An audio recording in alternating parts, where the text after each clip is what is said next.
जब से एडिक्विटी को टेंडर दिया या एडिक्विटी के साथ और बहुत सारी कंपनियां वो बताती है एसएससी, भाई ये लोग हमने इन्वॉल्व किए हैं, केवल एडिक्विटी पे ही टेंडर नहीं था। उससे पहले टीसीएस हुआ करती थी, तो फिर एडिक्विटी लाए, एडिक्विटी जब से लाए हैं तब से लगातार बच्चों के कंसर्न, टीचर्स के आंदोलन ये सब हुए। तो भाई क्या अब एडिक्विटी आगे भी कंटिन्यू चलेगी?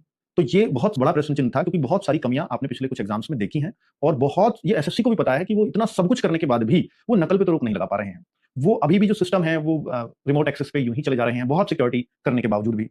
तो फिर एसएससी ने आज ना एक नोटिस निकाला है इन सबको ध्यान में रखते हुए, और इस नोटिस का नाम दिया है रिक्वेस्ट फॉर इन्फॉर्मेशन। जो आज की जो टेक्नोलॉजी चल रही हो उसके लिए रिक्वेस्ट की है, वो टेक्नोलॉजीज के बारे में अपने आकर के सब एक्सप्लोर करें, और उन्होंने पॉइंट्स लिखे हैं कि भाई इन इन पॉइंट्स पर हमें ये क्लैरिटी चाहिए होगी ताकि हम एग्जाम को अच्छे से कंडक्ट करा सकें। उन्होंने ऑफलाइन मोड के लिए भी मांगी है कि किस तरह से आप एग्जाम करा सकते हैं, वो हाइब्रिड मोड में भी देख रहे हैं, यानी ऑफलाइन ऑनलाइन मोड को भी, वो सीबीटी मोड को भी देख रहे हैं कि सीबीटी को कोई कैसे बेहतरीन तरीके से करा सकता है, और क्या लेटेस्ट टेक्नोलॉजीज आ गई हैं, क्या आर्किटेक्चर रहेगा उसका, और भी बहुत सारी चीजें उन्होंने देखी, और क्या न्यू टेक्नोलॉजी ड्रिवन है सॉल्यूशंस के लिए। तो वो सब बातें एसएससी जानना चाह रहा है, तो उसके रिगार्डिंग ये नोटिस आया है, और इस नोटिस से अंदाजा ये लगाया जा सकता है कि शायद एसएससी एडिक्विटी को बदलने की सोच रही है, और भी नई कंपनियों से शायद टेंडर आगे मांगे जाएंगे इसके बाद। और ये भी उम्मीद लग रही है कि शायद जो एग्जाम्स के लिए इस बार के कैलेंडर्स में डेट दी हुई है, क्योंकि अभी एसएससी इतने शुरुआती फेज में है और कंपनियां अगर वो चेंज करेगी तो काफी टाइम सरकारी कामों में लगता ही है, तो फिर ऐसा ना हो कि एग्जाम्स भी पीछे हटे। अगर कंपनी चेंज होगी तो मुझे लगता है फिर एग्जाम्स का शेड्यूल फिर से बदलेगा। तो बच्चों, यही आपके लिए इंपॉर्टेंट इन्फॉर्मेशन थी। बहुत सारे पेजेस का एसएससी ने साइट पे नोटिस दे रखा है, वो मैंने आपको बहुत कम शब्दों में एक्सप्लेन करने की कोशिश की है। Thank you.